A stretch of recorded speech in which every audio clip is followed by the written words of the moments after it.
주신 말씀입니다. 고린도전서 16장 13절 14절 말씀입니다. 고린도전서 16장 13절 14절 신약성경 285페이지입니다. 말씀 봉독해 드리겠습니다. 깨어 믿음에 굳게 서서 남자답게 강건하라. 너희 모든 일을 사랑으로 행하라. 아멘. 간단한 말씀이지만 말씀의 내용답게 그렇게 또 멋지게 읽어주셨습니다. 감사드리고요. 오늘은 또 오랜만에 우리 미랄 찬양을 그 말씀 전에 1절만 잠깐 부르고 이따가 봉헌 시간에는 또 지체들 위해서 기도하면서 2절을 그때는 부르도록 하겠습니다. 우리 미랄 찬양 1절만 잠깐 말씀 나누기 전에 한번 부르겠습니다.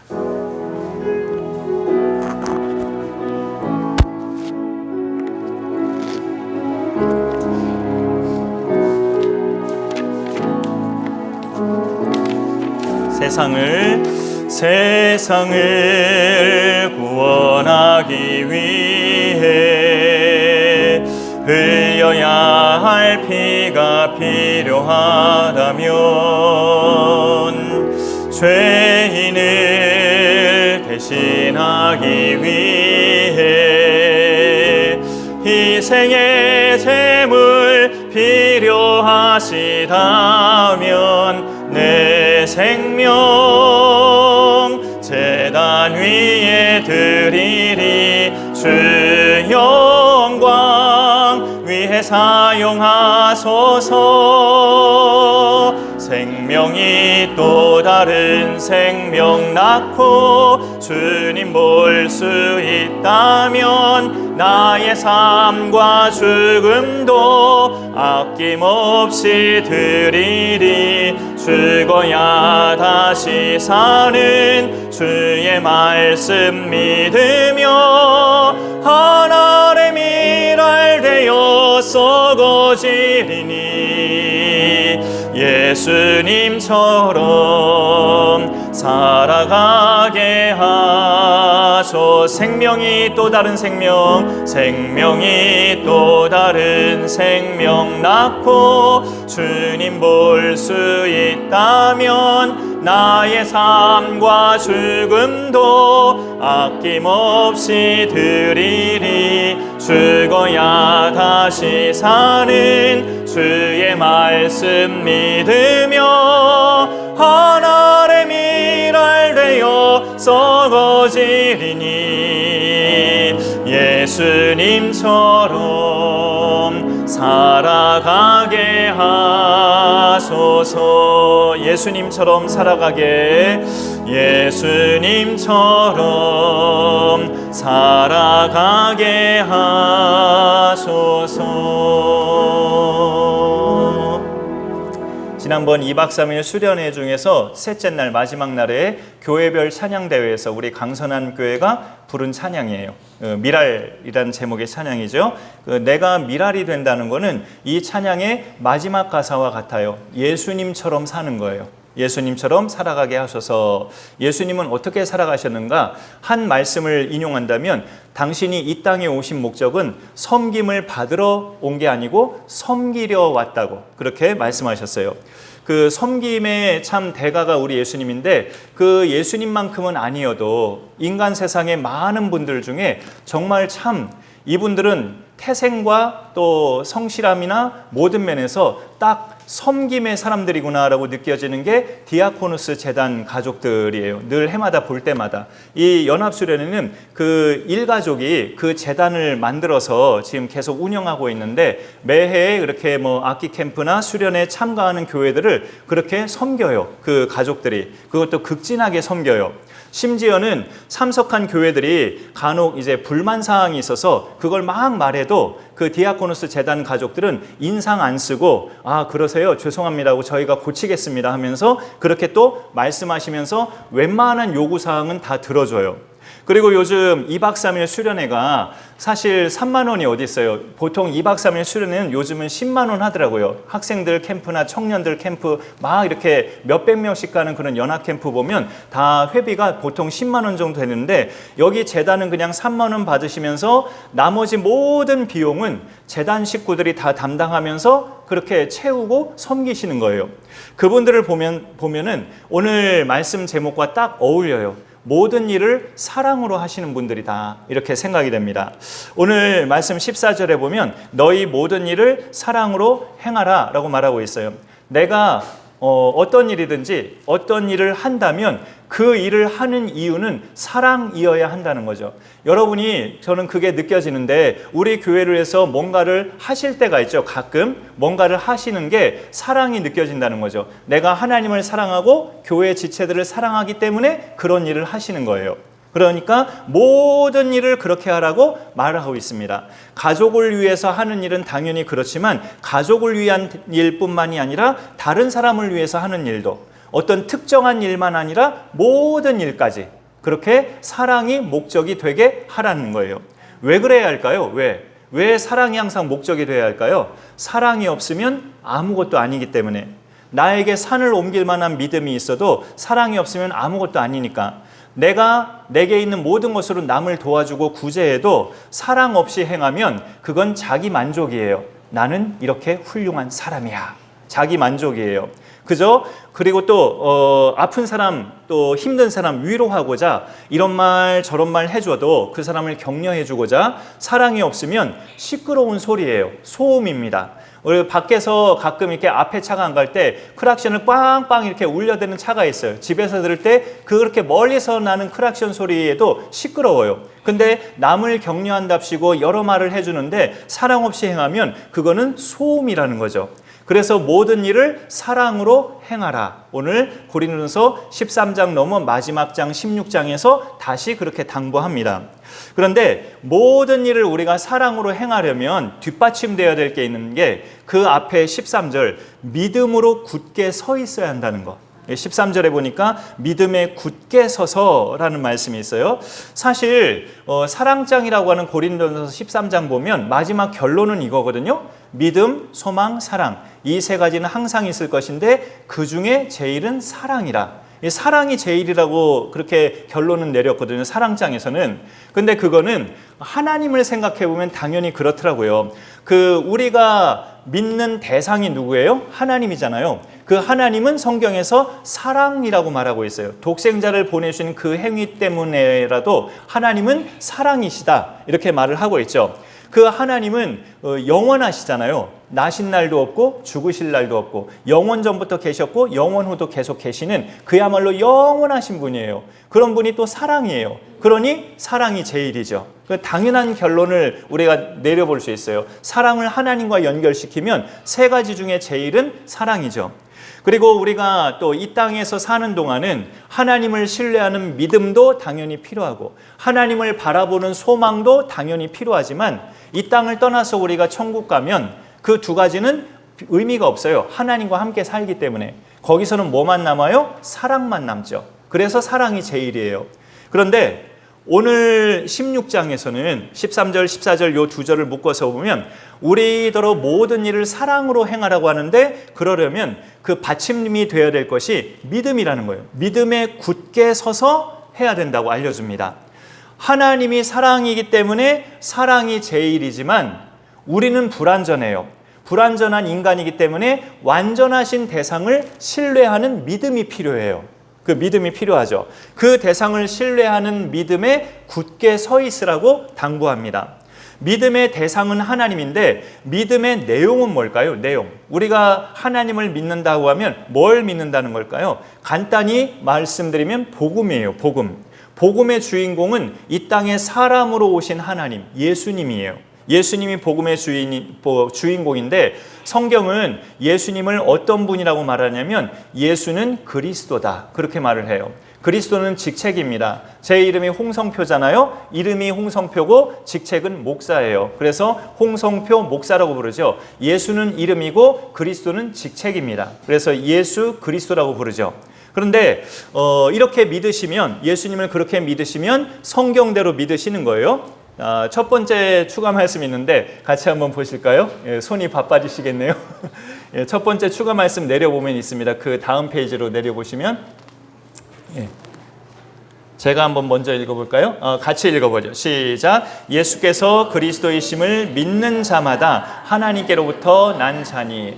그러니까 이 말씀 간단하지만 저 말씀이 알려주는 것은 당신이 구원받았음을 어떻게 알 수 있느냐? 당신이 하나님의 자녀 되었음을, 지금 세상을 떠나도 천국 갈 수 있다는 걸 어떻게 알 수 있느냐? 당신이 예수가 그리스도라는 걸 믿으면, 당신이 예수가 그리스도임을 믿으면 저게 다 증명이 된다. 그러면 당신은 하나님의 자녀요, 구원받았고 영생 얻었고 천국 가는 백성이다. 다 복합적으로 알려주는 말씀이에요. 그리스도는 기름 부음을 받은 자라는 뜻인데, 구약시대의 기름 부음을 받은 자는 왕, 제사장, 선지자, 이 세 가지 직책을 가진 사람들이에요. 그런데 예수 그리스도는 그 세 가지 직책이 합쳐진 의미인데, 그래서 그리스도는 죄인들의 구원자라는 의미가 되죠. 더 정확히 말씀드리자면 예수님은 우리의 구원자인데 유일한 구원자예요. 우리가 그렇게 믿을 때 예수님을 정확히 믿는 겁니다. 예수 외에 다른 이름의 구원자가 있다고 여지를 남겨두든지, 예수 외에도 어머니도 훌륭하지 않나요? 마리아도 구원자의 효력이 있다고 믿는다든지, 예수 외에 그 종교 집단의 교주가 또 구원자라고 믿는다든지, 아니면 카톨릭에서는 교황은 무죄한 자요 구원자다, 이렇게 또 믿는다면 그거는 거짓된 복음이에요. 오직 예수만이 유일한 구원자 되심을 성경은 선포하고 있습니다. 예수님도 우리처럼 모체에서 출생하셨기 때문에 사람도 되셔요. 그렇지만 근본적으로 하나님이라고 빌립보서 2장에서 말씀하고 있어요. 성경에서 알려주는 예수님의 정체를 우리가 정확히 알고 믿어야 우리가 천국에 갈 수 있는데, 일반 사람들에게 당신이 천국과 지옥이 있다고 정말로 믿는다면 누가 천국에 갈 수 있을 것 같아요? 라고 묻는다면 일반 사람들은 대체로 이런 답변을 하죠. 사람들의 마음을 감동시킨 사람, 사람들의 마음에 정말 진한 감동을 준 사람이 천국 가지 않겠어요? 라고 답변할 수 있습니다. 성경은 그렇게 말씀하지 않아요.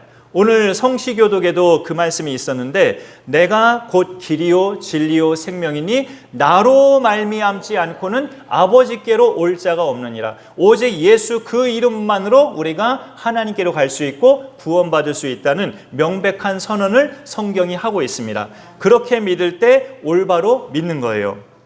같은 고린도전서 말씀인데 이 말씀을 함께 또 읽어볼까요? 밑에 내리면 또 긴 말씀이 있어요. 저하고 같이 읽어보시죠. 시작. 형제들아, 내가 너희에게 전한 복음을 너희에게 알게 하노니 이는 너희가 받은 것이요 또 그 가운데 선 것이라. 너희가 만일 내가 전한 그 말을 굳게 지키고 헛되이 믿지 아니하였으면 그로 말미암아 구원을 받으리라. 우리가 받은 복음의 내용을 헛되이 믿지 않고 그대로 믿으면 그게 믿음에 굳게 선 것이래요. 어릴 적 주일학교 때는 예수님만이 나의 구원자요, 하나님이 천지를 지으신 창조주요, 그렇게 믿었어도 또 이렇게 오늘 또 여기 멋진 아들도 와 있지만 이렇게 성인이 되거나 대학생이 되거나 또는 이렇게 결혼을 하거나 하면서 신앙관이 많이 변질돼서 하나님을 떠나는 그런 가나안 성도도 굉장히 많아지고 있죠. 그런 것들을 볼 때 어릴 적에 가졌던 그 내가 그대로 믿고 들었던 그 복음을 노인이 될 때까지, 이 세상 떠나는 날까지 그대로 갖고 가는 것이 굉장히 중요합니다. 바울은 고린도 교회 성도들에게 그 바울이 고린도 교회에 전한 복음, 이게 긴 말씀이 그건데, 내가 너희에게 전한 복음이 그거다. 예수가 그리스도라는 거, 예수가 너희의 구원자라는 것을 전한 게 너희에게 알려준 복음이다. 이 믿음에 굳게 선 사람은 모든 일을 사랑으로 행할 수 있다라고 오늘 고린도전서 마지막 장에서 알려주는 겁니다. 왜냐하면 예수 그리스도가 우리를 위해서 행하신 일이야말로 사랑이거든요. 그건 절대적 사랑이거든요. 자기 목숨을 대속물로 주신 거. 그거를 사랑이 아니라고 말하면 뭘 사랑이라고 말할 수 있어요? 그게 절대적 사랑이죠. 예수가 그리스도이심을 믿는 사람은 자신의 모든 죄값이 그 예수님의 피로 지불됐기 때문에 어마어마한 사랑을 받은 상태입니다. 우리가 무뎌서 잘 몰라서 그렇지, 우리가 참 하나님 앞에 죄송한 이야기지만 뭐 꽁돈이 생길 때나 뭐 좋은 일이 생길 때만 우리 마음에 기뻐서 그런 거지, 우리는 예수 믿는 상태라는 게 뭐냐면 어마어마한 그분의 사랑을 입고 우리가 지금 살아가고 있다는 뜻이에요. 그것에 대한 감흥이 우리 마음속에서 늘 새롭게 일어날 수 있기를 소망합니다. 그것이 일어나지 않는다면 하나님 제 마음을 좀 때려주셔서 그런 감흥이 제 마음속에 일어나게 하여 주옵소서. 내 남편을 볼 때도, 아내를 볼 때도, 부모님을 볼 때도, 자식이나 형제를 볼 때도 내가 하나님의 어마어마한 사랑을 받은 사람이구나, 이런 감흥이 내 속에서 일어나게 하여 주옵소서. 내 마음을 좀 때려주셔서 그런 감흥이 일어나게 해달라고 하나님 앞에 기도하면 좋겠습니다. 그런데 우리가 여기 말씀에 보면은 왜 그게 잘 안 될까 할 때, 어마어마한 사랑을 받은 상태니까 모든 일을 우리가 사랑으로 할 수 있다는 게 성경의 상식인데, 그럼 우리는 그 어마어마한 사랑을 받았는데 왜 모든 일을 사랑으로 행하는 게 잘 안 될까 할 때, 오늘 말씀에서 13절 제일 첫 표현을 눈으로 볼 필요가 있어요. 깨어, 이 말이에요. 깨어 믿음에 굳게 서서. 믿음에 굳게 서라고 당부하고 있는데 그 앞에 깨어 굳게 서라고 이렇게 말을 하고 있습니다. 이게 안 되어 있으면 잘 안 된다는 거죠. 내가 믿음에 굳게 서 있다고 생각하고 있는데 내 지금 영적인 상태가 깨어 있지 않다면 안 되는 거예요. 안 되는 겁니다. 신앙생활이 잠들어 있으면 안 되는 거죠. 깨어 있지 않을 때, 잠들어 있을 때 어떤 부작용이 생기냐면 고린도 교회를 보면 알 수 있는데요. 그 중에 하나가 분파예요. 분파. 교회가 갈라지는 것. 이 말씀 하나 또 읽어볼까요? 내려서.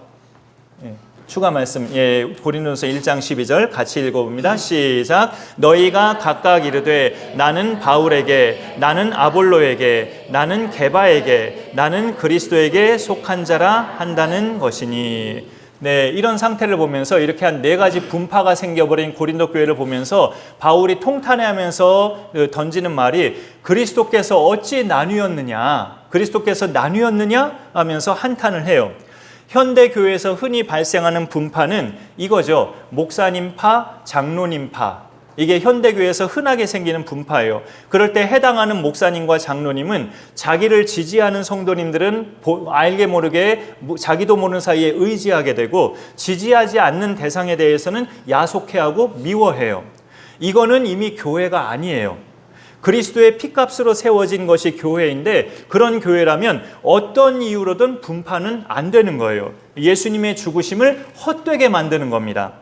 그런 일이 발생했을 때 제일 좋은 거는 서로가 잘못했음을 인정하고 다시 하나됨을 이루는 건데, 그게 만약에 불가능하다면 헤어지는 게 나아요.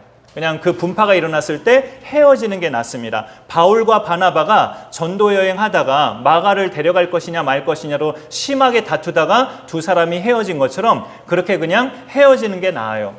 함께 교회 생활을 하다 보면 다 그렇죠. 서운할 때도 있고 다른 지체의 모습이 납득이 안 가고 이해가 안 될 때도 있을 수 있어요. 그러나 그것 때문에 분파로까지 이어진다는 것은 마귀가 기뻐하는 일밖에 되지 않아요.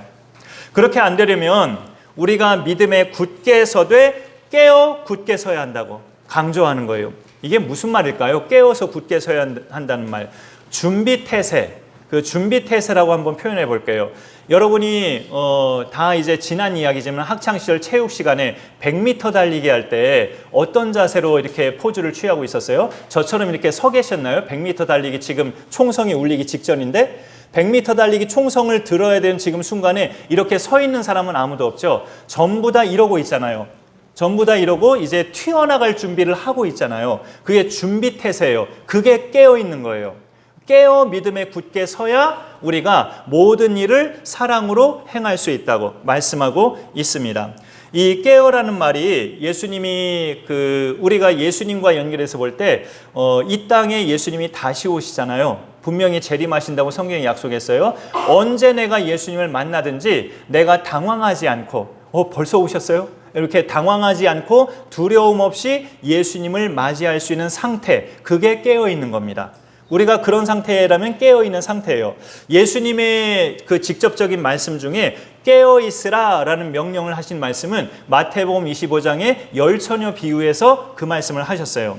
신랑을 맞으러 나간 10명의 처녀 가운데 미련한 5명은 등불만 이렇게 손에 들고 기름은 준비하지 않았어요, 따로. 그런데 슬기로운 5처녀는 등불도 손에 들면서 기름도 따로 준비를 했단 말이죠. 혹시라도 신랑이 늦게 올까 봐, 그러면 등에 불이 다 꺼질 수 있기 때문에. 그런데 10처녀가 이제 그 슬기로운 5처녀들의 어쩌면 그 짐작대로 신랑이 더디 와서 다들 졸려가지고 10명이 졸고 있는데 신랑이 도착했습니다! 라고 갑자기 외침소리가 들리는 거예요. 그럴 때 미련한 5처녀들은 그 기름이 없어서 기름을 사러 간 사이에 그 잔치집 문이 잠기잖아요.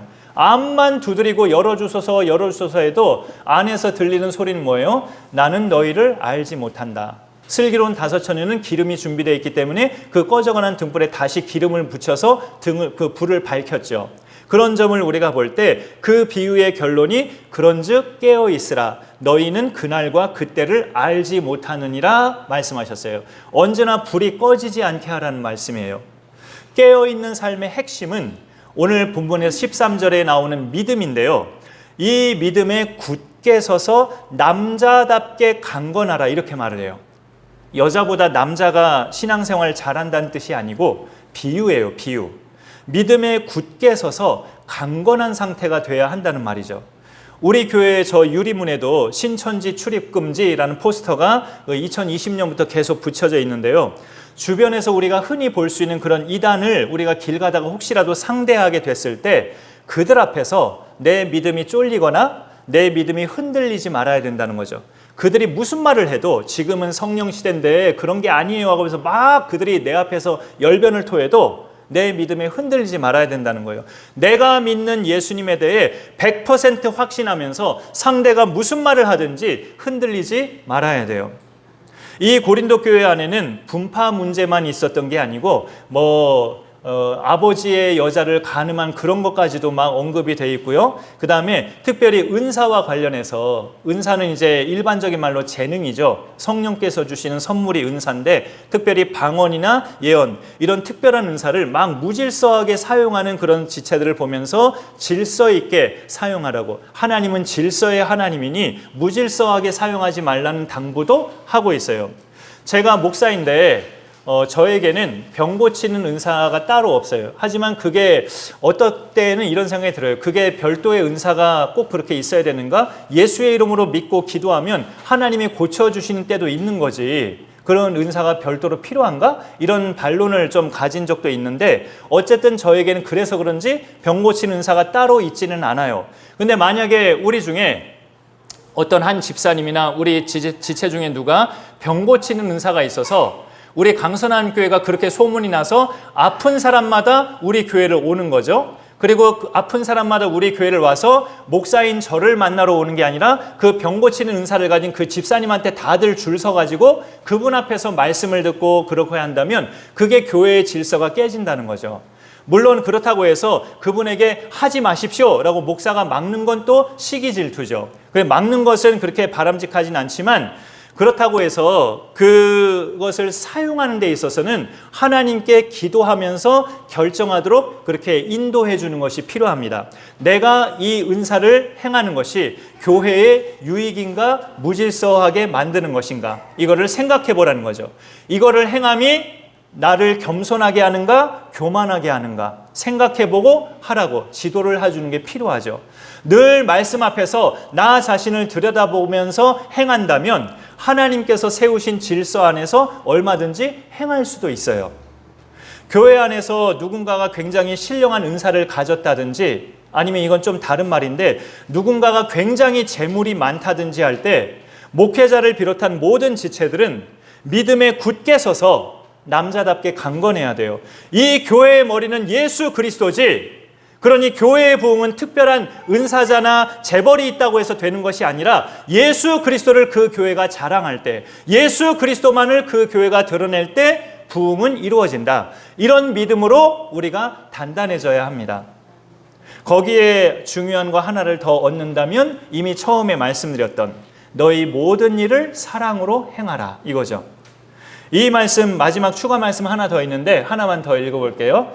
추가 말씀 우리 고린도전서 12장 제일 마지막 절입니다. 시작. 너희는 더욱 큰 은사를 사모하라. 내가 또한 가장 좋은 길을 너희에게 보이리라. 이러고 나서 고린도전서 13장으로 넘어가면 내가 사람의 방언과 천사의 말을 할지라도 사랑이 없으면 소리나는 구리와 울리는 꽹과리가 되고 하면서 그 말씀이 시작이 돼요. 그러니까 12장 마지막 절이 더욱 큰 은사를 사모하라 하다가 13장에 사랑이 나오니까 언뜻 그렇게 생각하기 쉬워요. 아, 은사 중에 제일 큰 은사는 사랑이구나 라고 생각하기가 쉽단 말이죠. 하지만 사랑은 은사가 아니고요, 은사를 돋보이게 하는 그런 필수적인 요소가 사랑이에요. 예수 믿는 사람이라면 누구나 어떤 성향의 사람이든지 다 가지고 실천해야 할 것이 바로 사랑입니다. 여러분, 그 교회 안에 새로운 분이 오셨을 때, 새로운 분이 오셨거나 아니면 원래 교회 식구였는데 1년 동안 못 오시다가 오랜만에 오셨을 때 보통은 어떻게 반응을 해야 정상적인 반응인가요? 어머 하면서 막 이렇게 웬일이야, 막 왜 이제 오셨어요 하면서 막 이렇게 격하게 막 이렇게 굉장히 막 촐싹맞게, 아니면 막 껴안고 뒹굴고 막 눈물 흘리고 격하게 반응하는 사람은 분명히 감성과 표현력이 풍부한 사람이에요. 저는 그런 사람들이 부럽기도 해요. 맹숭맹숭하니까. 그런데 그렇게 격하게 반응하는 사람과 1년 만에 온 성도님을, 격하게 반응하는 사람과 맹숭맹숭하게 반응하는 사람을 볼 때 격하게 반응하는 사람은 사랑이 있고 맹숭맹숭하게 반응하는 사람은 사랑이 없다, 그렇게 단정 지을 수는 없어요. 사랑이라는 건 내가 예수님을 인격적으로 만나서 하나님이 날 얼마나 사랑하시는지 알게 될 때, 하나님이 나 같은 사람을 얼마나 사랑하시는지 알게 될 때 행할 수 있는 거지, 감성이 풍부하고 표현력이 풍부하다고 사랑이 풍성한 건 아니에요. 감성과 표현력이 풍부한 사람은 자신의 그런 성향이 있는 것을 감사하시기 바랍니다. 거기에다 이제 사랑을 얹으면 아주 최고의 멋진 사람이 되는 거죠. 거기에다 사랑이 얹어지면 그 모든 표현력과 감성은 가식이 아닌 진짜 행위예요. 진짜이기 때문에 상대방이 다 감동을 받죠. 그리고 무뚝뚝한 성향의 사람도 장점이 있어요. 무뚝뚝한 성향의 사람, 해서는 안 될 말, 뭐 상처되는 말, 그런 것이 아무래도 빈도가 적어요. 막 이렇게 말을 많이 하는 사람보다. 그리고 또 거짓말도 그만큼 무뚝뚝한 사람은 자주 하는 편이 아닌 것 같아요. 성향 자체가. 그리고 도와야 할 사람이 눈에 보이면 말보다 행동으로 묵묵히 도와요. 이게 무뚝뚝한 사람의 특성이에요. 모든 일을 사랑으로 행하라는 것은 내 성향, 내 재능, 성령님이 주신 은사를 나에 맞는 걸로 최대한 활용해서 하면 돼요. 변화무쌍한 삶보다 늘 하던 일을 맨날 하는 게 편하다, 그런 사람도 많아요. 저도 좀 그런 게 편한 것 같아요. 늘 하던 일만 하는 게. 그런 사람은 사랑도 자기의 그런 성향 따라 사랑을 실천하면 돼요. 사실 사랑이야말로 안 변하잖아요. 사랑이야말로 한결같은 거잖아요. 늘 똑같은 말로 격려, 늘 똑같은 말로 칭찬. 그러면 듣는 사람이 지겨울 것 같죠? 근데 그 말이 농담이 아니고 그 말이 장난이 아니고 진심으로 던지는 말이면 상대방이 받아요. 아무리 똑같은 말을 맨날 해도. 반대로 늘 새로운 것을 추구하고 도전하기를 좋아하는 사람은 자신의 그 성향대로 사랑하면 또 됩니다. 상대방을 위해서 이벤트도 해봤다가, 어떤 때는 소박한 감동을 주는 선물도 해봤다가, 편지도 써봤다가, 새로운 것을 추구하는 사람은 이것도 해보고 저것도 해보고 다양한 방식으로 도전하는 게 그렇게 머리 아파하지 않더라고요. 그런 걸 도전하는 걸 좋아하는 사람들은. 그러면 그렇게 해서 상대방에게 감동을 주면 돼요.